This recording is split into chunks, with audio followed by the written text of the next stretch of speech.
Hello student, welcome to Tesla education. तो already जो है 5 चैप्टर कंप्लीट हो चुके थे। ठीक है, तो अभी आप जो अगर पीछे के लेक्चर नहीं देख पाए हैं तो अभी पहले उसे देख लीजिए आप। उसके बाद यहाँ से आप छठे लेक्चर से, जो कि हमारा इलेक्ट्रोमैग्नेटिक इंडक्शन है, यहाँ से देखना स्टार्ट करेंगे तो ज़्यादा सही तरीके से समझ में आएगा। तो चलिए बिना किसी टाइम वेस्ट के हम सेशन स्टार्ट करते हैं पहले क्वेश्चन के साथ। तो क्वेश्चन नंबर 6.1 क्या कह रहा है? The property of coil which counter EMF is induced in it when current through it change it's known as. ठीक है, तो कह रहा है कि जो इसके किसी कॉइल के अंदर, ठीक है, ये कॉइल हमारी है, इसके अंदर जो इंड्यूस जो करंट फ्लो हो रहा है, ठीक है, अब करंट फ्लो हो रहा है तो यहाँ से एक फ्लक्स बनेगा। ठीक है, और हर जगह जो है एन एस हर एक पॉइंट पे ऐसे ऐसे बनता चला जाएगा। ठीक है, तो इस फ्लक्स के कारण भी इसमें जो है एक ईएमएफ इंड्यूस होता है। ठीक है, अब इसका जो है यहाँ जो करंट फ्लो हो रहा है, इसके द्वारा जो करंट बनता है इस ईएमएफ के द्वारा, ये इसका अपोज करता है। ठीक है, तो इसका अपोज किस कारण कर रहा है वो हमें देखना है। तो इसी हम प्रोसेस को क्या कहते हैं? सेल्फ इंडक्टेंस कहते हैं। ठीक है, जो कि कॉइल में जो ईएमएफ इंड्यूस होता है उसका अपोज करता है। और इसका फार्मूला क्या होता है? E is equal to minus n d phi upon d t. ठीक है, डी आई कर लीजिए। ठीक है, क्योंकि करंट से रिलेशन है यहाँ, फ्लक्स की बात तो बाद में आएगी, पहले करंट फिर फ्लक्स आता है, तो डी आई करिए सही रहेगा। तो यहाँ माइनस चिन्ह जो ये शो करता है वो माइनस साइन डिनोट करता है लेंज लॉ। ठीक है, यही बताता है कि ये जो ईएमएफ इसमें इंड्यूस होगा वो इसका अपोज करेगा, जो बाहरी ईएमएफ इसमें लगा है या फिर ये जो करंट फ्लो हो रही है इसका। ठीक है, तो ये चीज़ होता है इसमें। तो इसे हम क्या कहते हैं? सेल्फ इंडक्टेंस कहते हैं। अब इसके बाद बाकी 3 ऑप्शन और क्या कह रहे हैं आपके? Mutual inductance, series adding inductance और कैपेसिटेंस। तो म्यूचुअल इंडक्टेंस क्या होता है? ठीक है, तो इसका फार्मूला क्या होता है? K root L1 L2 is equal to M. ठीक है, इस एम को हम म्यूचुअल इंडक्टेंस कहते हैं। ये फार्मूला भी आप याद रखिएगा। म्यूचुअल इंडक्टेंस ये शो करता है कि दो कॉइल्स जो है आपकी, ये जैसे ट्रांसफार्मर की मान लीजिए 2 कॉइल जो है, बीच में ये लगा है कोर, तो इस इनके जो फ्लक्स हैं वो कितने मतलब अच्छे तरीके से एक दूसरे से मतलब मैच कर रहे हैं। बिल्कुल इसके द्वारा फ्लक्स, इसका जो फ्लक्स इस मतलब इस फ्लक्स, ये कॉइल का फ्लक्स इस कॉइल से कितने अच्छे तरीके से मिल रहा है। ठीक है, तो के की मैक्सिमम वैल्यू क्या हो सकती है? 1 हो सकती है। 1 की कंडीशन में टोटल फ्लक्स जो है वो लिंक कर जाएगा। ठीक है, कोई भी इसमें लीकेज नहीं होगा, टोटल फ्लक्स मतलब इस कोर के जरिए फ्लो होगा। ठीक है, और अगर इससे कम होता है, जिस रेशियो से कम होता है उस रेशियो से यहाँ लीकेज फ्लक्स बढ़ता जाता है। ठीक है, तो इन चीज़ों को आप ध्यान में रखते हुए ये 2 फार्मूले मैंने आपको बता दिए, म्यूचुअल इंडक्टेंस का और सेल्फ इंडक्टेंस का। और उसके बाद जो है तीसरा क्या है? Series adding inductance. तो सीरीज में कैसे इंडक्टेंस ऐड होता है, तो चलिए मैं अगले क्वेश्चन में इसे बताता हूँ। पहले अब दूसरा क्वेश्चन देख लेते हैं। As per Faraday's law of electromagnetic induction an EMF in induce in conductor when it. ठीक है, कहने का मतलब है फैराडेज लॉ के अकॉर्डिंग किसी कंडक्टर में ईएमएफ कब इंड्यूस होता है। ठीक है, ईएमएफ की कंडीशन पूछ रहा है। तो ऑप्शन क्या दे रखा है? Lies perpendicular to the magnetic flux, ये भी कहीं ना कहीं सही है। लाइज इन मैग्नेटिक फील्ड, ठीक है, ये भी सही है। कट मैग्नेटिक फ्लक्स, ठीक है, move parallel to the direction of magnetic field. तो फार्मूला क्या होता है? जो स्टैटिक डायनेमिक ईएमएफ जो होता है उसका फार्मूला क्या था पहले वो देख लीजिए। ई बराबर क्या होता है? B L V. ठीक है, यहाँ साइन थीटा होता है। ठीक है, इतना तो आप जानते होंगे। बी क्या है? Maximum flux density. एल क्या है? लेंथ कंडक्टर की। वी क्या है? किस वेलोसिटी से जा रहा है। तो ये 3 पैरामीटर हो गए जिस पे ई की वैल्यू डिपेंड करेगी, और ये एंगल शो कर रहा है। ठीक है, तो ईएमएफ कब इंड्यूस होगा? जब फ्लक्स जो है कंडक्टर को कट करेगा। सबसे बड़ी कंडीशन तो ये हो गई। तो इनमें जो प्रायोरिटी हम देंगे कंडक्टर कट्स मैग्नेटिक फ्लक्स, सी वाले को हम ज़्यादा प्रीफर करेंगे। साथ ही साथ इनको भी आप जानते रहिए, एंगल जब 19 डिग्री होगा, बिल्कुल मतलब ये जो हमारा कंडक्टर है, ठीक है, ये कंडक्टर, ये जब पूरी तरह से यहाँ पे फ्लक्स इसे कट करेगा, ठीक है, तब इसमें मैक्सिमम होगा। अब जैसे जैसे यहाँ से फ्लक्स का एंगल घटता जाता है, ठीक है, अब यहाँ पे मान लीजिए ये फ्लक्स है, ये कंडक्टर है परपेंडिकुलर, फिर ये कंडक्टर ऐसे ऐसे घूमता जाता है ना, ये यहाँ जाएगा, यहाँ ऐसे घूमता जाएगा। जब इसके पैरेलल में हो जाएगा तो ईएमएफ जीरो हो जाएगा, क्योंकि थीटा बराबर हो जाएगा जीरो, और साइन जीरो की वैल्यू कितनी होती है, जीरो होती है। तो इन चीज़ों को आप ध्यान में रख के चलेंगे, ठीक है। आगे बढ़ते हैं। क्वेश्चन नंबर 3 क्या कह रहा है, which are following circuit element store energy in electromagnetic field.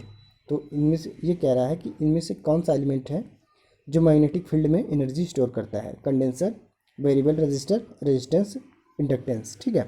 तो मैंने आपको पिछले लेक्चर्स में कई बार इसका जिक्र किया था, और यहाँ भी मैं एक बात बताना चाहूँगा कि जो एनर्जी स्टोर होती है इंडक्टर में, हाफ एल आई स्क्वायर होती है, ठीक है। ये तो हो गई हमारी इंडक्टर में। सेम इसी प्रकार से जो कैपेसिटर की होती है वो हाफ सी वी स्क्वायर होती है, ठीक है। अब यहाँ से एक चीज़ और आपको रिलेट करते चलिए कि इंडक्टर हमेशा करंट के चेंज का अपोज करता है, और कैपेसिटर हमेशा जो है वोल्टेज के चेंज का अपोज करता है। तो इन दोनों को आप ध्यान में रखते हुए यहाँ देखिए, जो कैपेसिटर में एनर्जी स्टोर होती है वो किस में होती है, इसके इलेक्ट्रिक फील्ड में होती है। और साथ ही साथ आप इंडक्टर के बारे में देखिए, तो इंडक्टर में क्या है, इसके मैग्नेटिक फील्ड में होती है, ठीक है। तो इन दोनों को जब कोरिलेट करेंगे तो यहाँ से ऑप्शन जो करेक्ट निकल के आएगा वो इंडक्टेंस, यहाँ पहला ऑप्शन हमारा सही हो जाएगा। तो इस चीज़ को आप ध्यान में रखते हुए चलेंगे, ठीक है। और इंडक्टर जो आपका करंट चेंज का अपोज करता है, कंडेंसर क्या करता है, कंडेंसर बोले तो कैपेसिटर, ये क्या करता है आपका वोल्टेज चेंज का अपोज करता है। बढ़ते हैं आगे। क्वेश्चन नंबर 6.4 क्या कह रहा है, the inductance of coil will increase under the following condition except. तो मतलब इसमें चार ऑप्शन जो दिए हैं चारों सही होंगे, इसमें एक गलत है, उसी की पहचान करनी है। तो अब देखिए इंडक्टेंस का फार्मूला क्या होता है, पहले वो देख लीजिए आप। तो इंडक्टेंस का फार्मूला क्या होता है,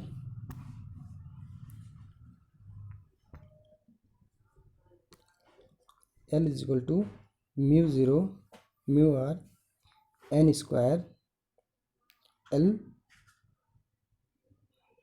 ए अपॉन एल होता है, ठीक है। ये हो गया हमारा फार्मूला। तो अब इंडक्टेंस किस पे डिपेंड कर रहा है, एक तो रिलेटिव परमेबिलिटी पे डिपेंड कर रहा है, ठीक है, और एयर के सापेक्ष जो है, ठीक है, उस पर डिपेंड कर रहा है।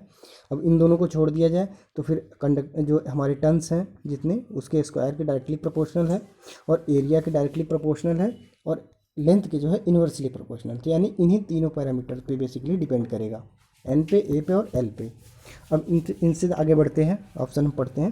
When more length of same number of turns is provided, तो जब लेंथ ज़्यादा हो जाएगी, ठीक है, तो इन्वर्सली था ना लेंथ के एल, तो अब देखिए ये घट जाएगा। तो पहला ही हमारा जो है यहाँ पे ये गलत ऑप्शन पहला वाला है, ठीक है। बाकी when the number of turns coil increase, जब नंबर बढ़ाएंगे तो डायरेक्टली एन के स्क्वायर है तो काफ़ी ज़्यादा बढ़ जाएगा इंडक्टेंस। व्हेन मोर एरिया, तो एरिया के डायरेक्टली प्रोपोर्शनल तो तुरंत बढ़ जाएगा। तो इन सब चीज़ में ध्यान रखते हुए पहला ऑप्शन हम करेक्ट करेंगे, क्योंकि इसके जो है एल के इन्वर्सली है। बढ़ते हैं आगे। क्वेश्चन नंबर 6.5 क्या कह रहा है, higher the self inductance of coil, ठीक है, इंडक्टेंस कॉइल का इंडक्टेंस हायर होगा when lesser its weber turns, lower the EMF induced, greater the flux produce by it, longer the delay in establishing steady current through it, ठीक है। तो कब जो है इंडक्टेंस हायर होगा, देखिए क्या होता है, एल ई बराबर, ठीक है, L D I upon d t, ठीक है। तो अब जब करंट को स्टेबल होने में ज़्यादा टाइम लग रहा है, इसका मतलब ये है कि इसका इंडक्टेंस काफ़ी ज़्यादा है, ठीक है। तो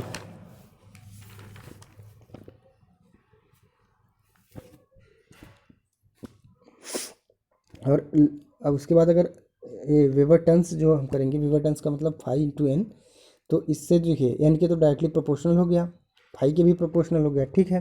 तो जब ये लेस हो जाएंगे तब तो भाई कम हो जाएगा, तो इसलिए ये गलत हो गया हमारा यहीं से। उसके बाद क्या है, लोअर द ईएमएफ इंड्यूस, तो ईएमएफ से अभी यहाँ कोई लेना देना है नहीं, इसे तो बोल ही जाइए आप। Greater the flux produce by it, greater flux, ये भी देखिए गलत है। यहाँ पे जो हमारा सबसे नज़दीकी आंसर है वो longer the delay establishing steady current through it, यानी कि एल की वैल्यू जितना ज़्यादा होगी करंट को स्टेबल होने में उतना ज़्यादा टाइम लगेगा, ये चीज़ कह रहा है डी वाला ऑप्शन। तो हमारा ये डी वाला ऑप्शन यहाँ पे करेक्ट हो जाएगा। आगे बढ़ते हैं question 6.6। In an iron core coil, the iron core is removed so that the coil become an air core coil. The inductance of the coil will, तो इंडक्टेंस पे क्या इफेक्ट पड़ेगा जब हम जो एयर हमारा यहाँ है, सॉरी यहाँ पे जो आयरन है उसे हम हटा के एयर कर दे रहे हैं, ठीक है। तो क्या इस पर प्रभाव पड़ेगा वो पूछ रहा है। तो देखिए, the inductance of the coil will increase, inductance of the coil decrease, remain the same, initially increase then decrease. तो देखिए अब हमारा एल क्या था, डायरेक्टली प्रोपोर्शनल था किससे, रिलेटिव परमेबिलिटी के। तो अब एयर की जब आ गई, आयरन को हटा के एयर कर दिए, तो आयरन की परमेबिलिटी 10K के आसपास होती है, यानी 1000 प्लस होती है, ठीक है, आयरन के केस में। इसे आप याद रखिएगा। आयरन के केस में म्यू आर की वैल्यू लगभग 10,000 के आसपास होती है, ठीक है। अब वहाँ इसे हटा के हम जब एयर कर दिए तो एयर की लगभग 1 होती है, तो 10,000 गुना कम हो जाएगा ना। तो इस प्रकार से हम ये कह सकते हैं डिक्रीज, बी वाला ऑप्शन करेक्ट हो जाएगा। आगे बढ़ते हैं। क्वेश्चन नंबर 6.7 क्या कह रहा है, एन ओपन कॉइल हैज़। तो ओपन कॉइल के पास क्या होता है, zero resistance and inductance, infinite resistance, zero inductance, infinite resistance and normal inductance, zero resistance and high inductance. तो देखिए, जब कॉइल ओपन है, ठीक है, तो उसमें कोई भी करंट नहीं फ्लो होगी। ओपन का मतलब इनफाइनाइट रेजिस्टेंस। तो पहले इनफाइनाइट रेजिस्टेंस आप देख लीजिए, यहाँ पे बी वाले ऑप्शन में देखिए इनफाइनाइट रेजिस्टेंस दिख गया, ठीक है। तो भाई जब करंट नहीं तो इंडक्टेंस नहीं, तो ये बी वाला ऑप्शन आपका बिल्कुल करेक्ट हो जाएगा। तो अब इसके बाद हम बढ़ते हैं क्वेश्चन नंबर 8 की तरफ। इसमें और कुछ तो बताने लायक है नहीं। 8वां क्या है, both the number of turns and the core length of an inductive coil are doubled, its self inductance will be. ठीक है, तो क्या कह रहा है कि both number of turns and the core length of the inductive coil are doubled. क्या कह रहा है, एल जो आपका प्रोपोर्शनल होता है एन स्क्वायर और इन्वर्सली प्रोपोर्शनल एल के। ये चीज़ आप तो मैंने पहले क्वेश्चन में बताया। अब यहाँ पे कह रहा है एन को डबल कर दिया जाए, तो यहाँ पे 2n जब कर देंगे तो 4n स्क्वायर हो जाएगा, और एल को भी डबल कर रहा है तो 2l हो जाएगा, ठीक है। तो एल और एन स्क्वायर, तो ये पहले वाले मान हमें मिल गए, नहीं तो भूल जाओ आप। ये देखिए 4/2 आ गया, तो 2 2 जा 4, तो ये डबल हो गया। तो सीधे हमारा क्या हो जाएगा, इंडक्टेंस क्या हो जाएगा, सेल्फ इंडक्टेंस डबल हो जाएगा, बी वाला ऑप्शन करेक्ट हो जाएगा। इसके आगे बढ़ते हैं अब। क्वेश्चन नंबर 9 क्या है, if current in the conductor increase then according to Lenz law self induced voltage will. तो क्या कह रहा है, जब हम करंट उसमें बढ़ाएंगे तो क्या इफेक्ट पड़ेगा। तो देखिए ऑप्शन हमारा क्या है, पहला क्या है कि एट द इंक्रीजिंग करंट, दूसरा क्या है tends to decrease the amount of current, और सी क्या कह रहा है, produce current opposite to the increasing current. ठीक है, मैंने बताया था कि इंडक्टेंस क्या करता है, अपोज करता है करंट चेंज का। तो जब करंट हम इसमें बढ़ा रहे हैं सप्लाई में, तो वो कोशिश करेगा कि इसका अपोज किया जाए। तो जिस प्रकार से ये बढ़ेंगे उसी प्रकार से ये भी बढ़ेगा। तो हम कह सकते हैं कि produce current opposite to the increasing current. ठीक है, इंक्रीजिंग नेचर की होगी लेकिन अपोजिट डायरेक्शन में होगी, क्योंकि ये इंडक्टर की प्रॉपर्टी है। क्वेश्चन नंबर 10 क्या है, the direction of induced EMF can be found by. तो इंड्यूस्ड ईएमएफ की डायरेक्शन कैसे निकाल सकते हैं हम। तो पहला ऑप्शन है लाप्लास लॉ, दूसरा क्या है लेंज लॉ, तीसरा फ्लेमिंग्स राइट हैंड रूल, और चौथा क्या किरचॉफ्स वोल्टेज लॉ। ठीक है, तो मैंने आपको बताया था कि E = -n/dI/dt। ठीक है, तो यही जो है लेंज लॉ है, यही बताता है। ठीक है, तो हम कह सकते हैं कि हमारा लेंज लॉ बी वाला ऑप्शन जो है करेक्ट हो गया। इसी से पता चलता है कि ये निगेटिव में है या इसके अपोजिट डायरेक्शन में है। तो बढ़ते हैं आगे। क्वेश्चन नंबर 11 क्या है,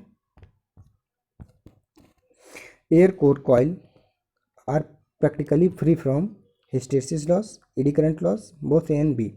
देखिए हिस्टेरिसिस लॉस जो होती है और हमारी जो एडी करंट लॉस होती है वो सब डिपेंड करती है कि इसका मटेरियल किस चीज़ का बना है। ठीक है, अगर हमारा एयर लिया जाए, ठीक है, एयर की केस में क्या होता है कि जो ये VH कर्व बनता है, यहाँ B रहता है, यहाँ H रहता है, इसका कर्व बिल्कुल लीनियर बनेगा। ठीक है, जिस हिसाब से हम फ्लक्स को बढ़ाते जाएंगे, सॉरी H की वैल्यू बढ़ाते जाएंगे, यानी फोर्स जैसे बढ़ाएंगे वैसे फ्लक्स डेंसिटी उसी रेशियो में बढ़ती चली जाएगी। एयर कभी सैचुरेट नहीं होता, इस चीज़ को आप ध्यान रखिएगा। तो यहाँ से हम कह सकते हैं कि अगर हम एयर को यूज़ करेंगे तो कोई भी लॉसेज नहीं होगी, ना तो एडी करंट लॉसेज होगी, ना ही आपकी हिस्टेरिसिस लॉसेज। तो ए और बी दोनों सही होंगे यहाँ पे। तो बोथ ए एंड बी, सी वाला ऑप्शन करेक्ट। क्वेश्चन नंबर 12 क्या है? The magnitude of the induced EMF in a conductor depends upon. तो इंड्यूस्ड ईएमएफ किस पे डिपेंड करता है? Flux density of the magnetic field, amount of flux cut, amount of flux linkage, rate of change of flux linkage. ठीक है, तो देखिए flux पे तो डिपेंड करता है, चेंजिंग पे भी डिपेंड करता है। तो इन ऑप्शन में आप भटकिएगा मत। यहाँ से देखिए डी वाले में क्या कर रहा है, rate of change of flux से लिंकेज, यानी कॉइल से जो फ्लक्स लिंकेज कर रहा है ये किस प्रकार से चेंज हो रहा है और कितना लिंक हो रहा है। तो डी वाला ऑप्शन यहाँ पे सही हो जाएगा आपका। ठीक है, क्वेश्चन नंबर 13 क्या है? Mutually inductance between two magnetically coupled coil depends upon. ठीक है, म्यूचुअल की बात कर रहा है, एम की वैल्यू किस पे डिपेंड करती है? के रूट L1 L2, ये फार्मूला मैंने आपको भी बताया था, इसी के बारे में पूछ रहा है। Permeability of the core, the number of turns, cross sectional area their common core, all of the above. ठीक है, तो एल की वैल्यू आप देखेंगे कि परमिबिलिटी पे डिपेंड करती है, ठीक है, नंबर ऑफ टर्न्स पे डिपेंड करती है। तो ये दोनों ऑप्शन तो सही हो ही गए। अब क्या करें, क्रॉस सेक्शनल एरिया तो डायरेक्टली प्रोपोर्शनल टू ए होता है। ठीक है, एल जो है डायरेक्टली ए के प्रोपोर्शनल हो गया, तो इस पर भी डिपेंड कर गई इसकी वैल्यू। तो डी वाला ऑप्शन देखिए, ऑल ऑफ द एबव, ये हमारा करेक्ट ऑप्शन हो जाएगा। आगे बढ़ते हैं, क्वेश्चन नंबर 14 क्या है? An laminated iron core has reduced eddy current losses because. तो लेमिनेशन जो है ईडी करंट को डिक्रीज कर देता है, क्यों? पहला ऑप्शन क्या कह रहा है? More wire can be used with less DC resistance of coil, the laminations are insulated from each other, the magnetic flux concentrated in their ear gap of the core, the laminations are stacked vertically। ठीक है, तो देखिए आपका जो correct option हो जाएगा इसका, lamination जो एक दूसरे से इंसुलेट कर देते हैं दो कॉइल्स को। ठीक है, तो अलग अलग जब ये हो जाएंगे तो इसका रेजिस्टेंस देखिए, जब एरिया कम हो जाएगा तो इसका रेजिस्टेंस ज़्यादा हो जाएगा। ठीक है, अलग अलग जो जितनी पत्तियाँ उसमें लगी रहती हैं सब छोटे छोटे पतले पतले भागों में कटी रहती हैं, जिससे कि रेजिस्टेंस उसका ज़्यादा हो जाए। तो जब रेजिस्टेंस ज़्यादा हो जाएगा तो करंट उसमें कम फ्लो होगी। इस प्रकार से हमारी पी ई जो होती है वो डायरेक्टली प्रोपोर्शनल होती है। ठीक है, B square F square T square, ठीक है, जो इसकी मोटाई होती है, थिकनेस होती है, उसके भी डायरेक्टली स्क्वायर के प्रोपोर्शनल होती है। तो इस चीज़ को आप ध्यान रखिएगा कभी भी कि अगर हम मोटाई को बढ़ा देते हैं लेमिनेशंस की, तो उसके जो है ईडी करंट लॉसेज वहाँ से बहुत ज़्यादा जो है बढ़ के हमें मिलेंगी। इसलिए हम इसे बहुत पतले उसमें रखते हैं। इसकी मोटाई लगभग 0.5 mm तक ही रखी जाती है। इस चीज़ को आप ध्यान रखिएगा। बढ़ते हैं क्वेश्चन नंबर 14 की तरफ। क्या कह रहा है कि a laminated iron core has reduced eddy current losses because. तो ये तो बता ही दिया था मैंने पहले क्वेश्चन में। बढ़ते हैं आगे, क्वेश्चन नंबर 15 क्या कह रहा है? The coefficient of self inductance for a coil is given as. तो कॉफिशिएंट की बात कर रहा है, तो क्या होता है, L equal to N phi upon I, ये तो होता ही है। ठीक है, अब यहाँ पे आप इसकी वैल्यू रख देंगे जब फाई की, तो यहाँ से निकल के आपका आ जाएगा एस की वैल्यू रख दीजिए L upon mu zero mu r A होता है। ठीक है, यस रिलक्टेंस, और फाई क्या होता है, M M F upon reluctance. तो एम एफ क्या होगा, एन इंटू आई होगा।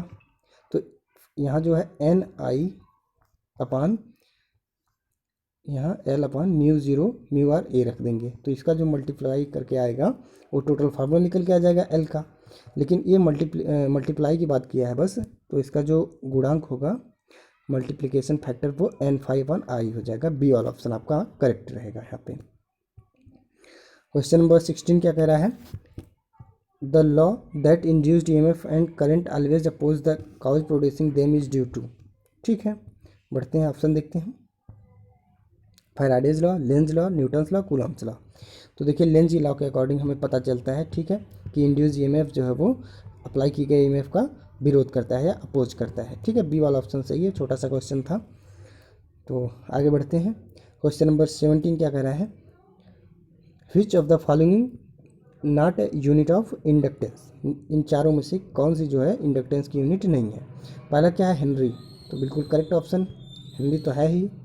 उसके बाद दूसरा क्या है, कूलाम पर वोल्ट यानी Q/V। तो ये देखिए L से बिल्कुल डिफरेंट है, L का इससे कोई लेना देना नहीं है। और तीसरा क्या है, volt ampere per second, sorry volt second यानी कि VT/I। ठीक है, तो आप देख लीजिए कि यहाँ पे जब कूलाम पर वोल्ट वाली बात है बी वाला, वो बिल्कुल गलत है, बाकी ये सब सही है। ये कैसे आता है, सी वाला ऑप्शन देख लीजिए। ई बराबर क्या होता है, LdI/dt। अब हमें एल की वैल्यू निकालनी है, इसकी यूनिट। तो यहाँ देखिए ई की वैल्यू क्या हो गई, वोल्ट में आएगी, वोल्ट इंटू यहाँ पे देखिए टी है तो ये सेकेंड में आ जाएगा, और यहाँ आई है तो ये यहाँ पे आई आ जाएगा। तो वोल्ट सेकेंड पर एम्पियर हम एल को कह सकते हैं इस फार्मूले से, इसलिए हमारा सी भी सही हो जाएगा, बस ये बी वाला नहीं होगा। क्वेश्चन नंबर 6.18 क्या कह रहा है, in case of an inductance current is proportional to. तो इंडक्टेंस में करंट किस तरह से वेरी करता है, voltage across the inductance, magnetic field both A and B. ठीक है, तो यहाँ पे देखिए कहीं पे भी जहाँ पे हम ये करते हैं आपका डी, जिसका जो मल्टीप्लिकेशन फैक्टर का क्या था, N∅/I था। ठीक है, तो फाइव पे देखिए डिपेंड करता है, काफ़ी ज़्यादा जो है एल की वैल्यू फाइव पे डिपेंड करती है। वैसे डिपेंड आई पे करेगी तो आई से ही फाइव होता है। ठीक है, तो फाइव पे ज़्यादा डिपेंड करेगी, तो इस प्रकार से हम कह सकते हैं कि मैग्नेटिक फील्ड पे जो है इंडक्टेंस जो इसके प्रोपोर्शनल होगा। ठीक है, question number 19, which of following circuit elements will oppose the change in circuit current. तो इनमें से कौन सा एलिमेंट जो है वो करंट चेंज का अपोज करता है। तो मैंने बताया था आपको, कैपेसिटेंस क्या करेगा, वोल्टेज चेंज का अपोज करेगा, इंडक्टेंस क्या करेगा, करंट चेंज का अपोज करेगा, रेजिस्टेंस क्या करेगा, वो करंट के फ्लो होने का अपोज करेगा। ठीक है, ना कि चेंज होने का, करंट फ्लो नहीं होने देगा। तो आप यहाँ पे देख सकते हैं कि एल जो है आई से, तो ये बी वाला ऑप्शन इंडक्टेंस जो है करेक्ट हो जाएगा। आगे बढ़ते हैं, क्वेश्चन नंबर 20 क्या कह रहा है,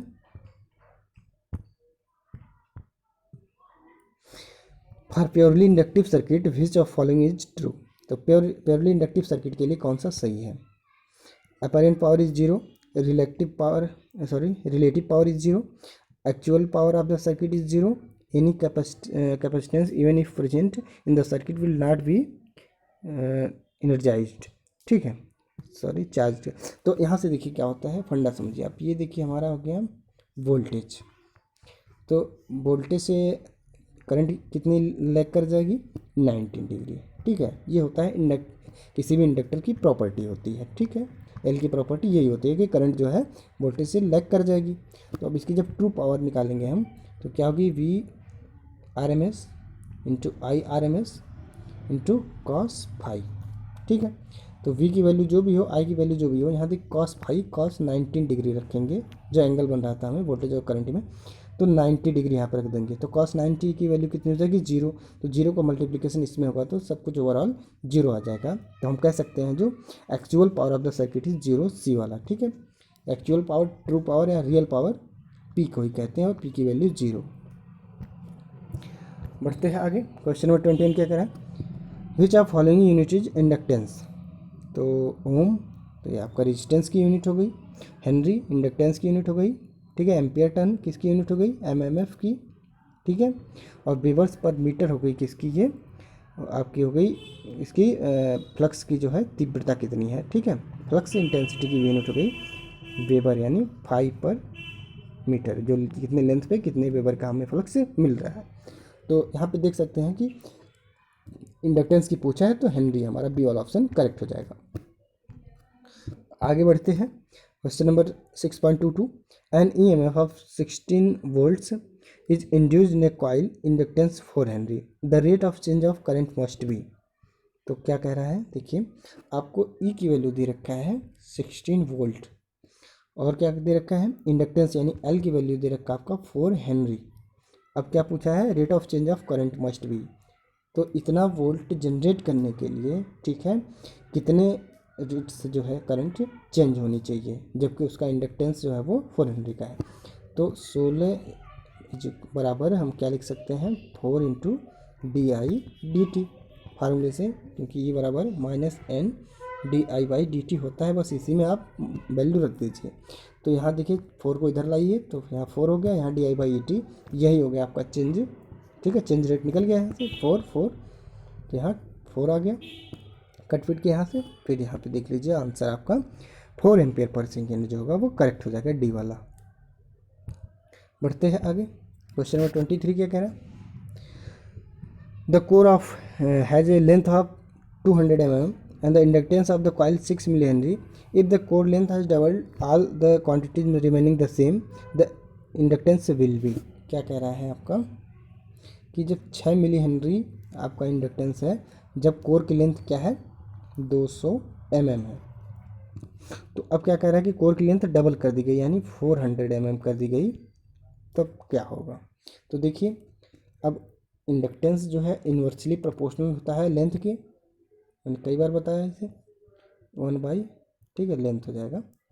तो अब देखिए अब यहाँ पे दूसरी क्या कह रहा है कि 400 हो जाएगा, ठीक है 400, और पहली क्या थी 200, तो 0 से 0 कैंसिल, 2 दूना 4, तो डबल हो जाएगा ना, तो इंडक्टेंस डबल हो जाएगा। इंडक्टेंस पहले 6 मिली हेनरी था, बाद में कितना हो जाएगा 12 मिली हेनरी, तो बी वाला ऑप्शन आपका करेक्ट हो जाएगा। काफ़ी छोटा क्वेश्चन था, बस इसी वाले पे आप रख दीजिएगा L1/L2 = d2/d1, बस निकल के आ जाएगा। क्वेश्चन नंबर 24 क्या है? The self inductance of 2 coil are 8 milli henry and 18 milli henry. If the coefficient of coupling 0.5 then mutual inductance of the coil. तो मैंने पहले क्वेश्चन में जो फार्मूला बताया था क्या था? म्यूचुअल इंडक्टेंस = K√L1L2, ठीक है। अब इसी पे वैल्यू आप रख दीजिए। एम की वैल्यू हमें निकालनी है, के की वैल्यू कितना देख रहा है 0.5, यानी आधा फ्लक्स यहाँ पे लीकेज हो जा रहा है। इस बात का ध्यान दीजिएगा, मैंने बताया था कि 0.5 का मतलब क्या है कि आधे फ्लक्स बिल्कुल बेकार हो जा रहे हैं, आधे फ्लक्स ये दोनों कॉइल में आपके लिंक कर रहे हैं।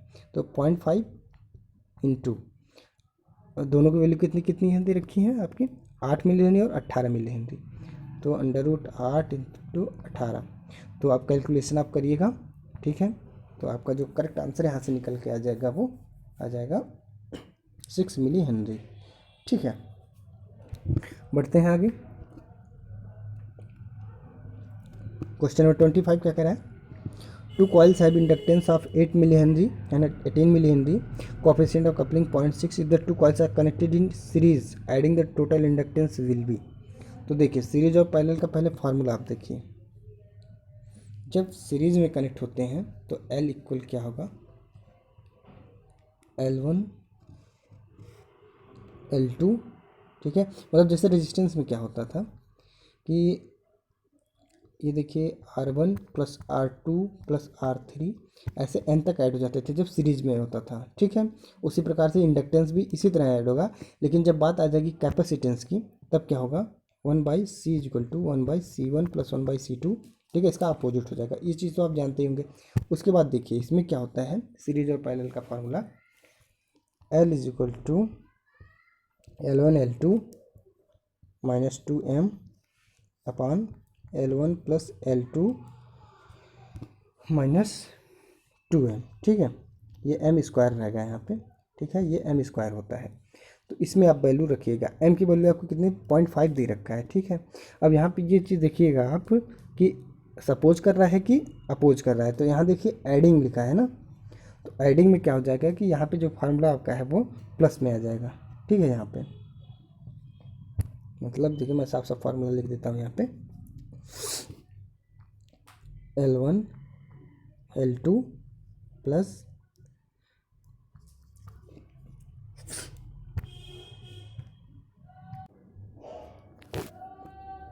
तो क्या होता है एडिंग नेचर का है, तो हमारा क्या हो जाएगा फार्मूला L1 L2 - m² /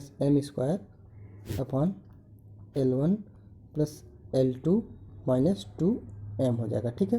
ये माइनस रहेगा यहाँ पे जब एडिंग का है, और यहीं पे जब आएगा अपोजिंग का तो यहीं पे हम प्लस कर देंगे, ठीक है। इस चीज़ को ध्यान रखिएगा। L1 L2 की वैल्यू 18 और 8 रख दीजिए, यहाँ पे m की वैल्यू 0.5 रख दीजिए, तो हमारा जो ओवरऑल कट पिट के आ जाएगा वो 38 मिली हेनरी निकल के आएगा, ठीक है। ऐसे क्वेश्चन एग्जाम में कई बार पूछे जा चुके हैं, तो इसे ध्यान दीजिएगा, आप ज़रूर जो है कैलकुलेशन कर लीजिएगा। तो 38 मिली हेनरी आएगा। तो उम्मीद है सेशन आपको पसंद आएगा। Thank you.